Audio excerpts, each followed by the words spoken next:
Never seen this before, and we've never heard this until about 10 minutes, social distancing. Yes. Never heard of that until right now. And I know you're doing it at home.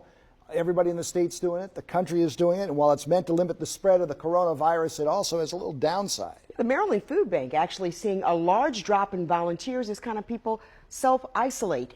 WMAR 2 News' Dave Detling takes a look at how the food bank plans to operate with less help. Well, we're inside the Maryland Food Bank warehouse, and it is business as usual. However, the organization has seen a drop in the number of volunteers with the coronavirus outbreak, and that means they have to rethink their game plan.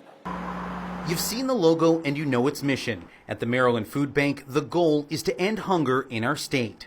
Makeup, hair products. Volunteers like John Hale are responsible for making sure boxes filled with food and other necessities get to where they're needed most. Today we found him packing health and beauty boxes. He's a regular at the warehouse.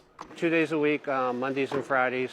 And then I bring a crew in from my church's men's group. This weekend, he'll be back. He's picking up additional volunteer hours after a number of corporate volunteers canceled because of coronavirus concerns. Many are taking part in social distancing. That's one of the things, the biggest challenge we're facing right now. As this coronavirus continues to raise, more and more volunteers are canceling their volunteer shifts.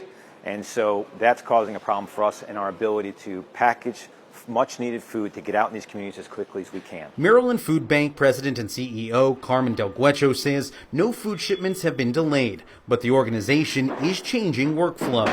Staff members met to discuss how to minimize contact with high-risk clients, meaning some drop-offs to facilities with an older population will double up on deliveries. The food bank says this is a fluid situation. It's all hands on deck, right? This has been top of mind for a lot of folks, and we're really starting to pivot as an organization to make sure that we're there for folks for their everyday needs, as well as being in the best position to address this need going forward. As for volunteers who do show up, the food bank is following all CDC recommendations. That means gloves, sanitizing, and monitoring group size. John Hale says he feels safe and will be back this weekend packing boxes for those in need. I'm free on Saturday, so I said, well, I'll just jump in and help out.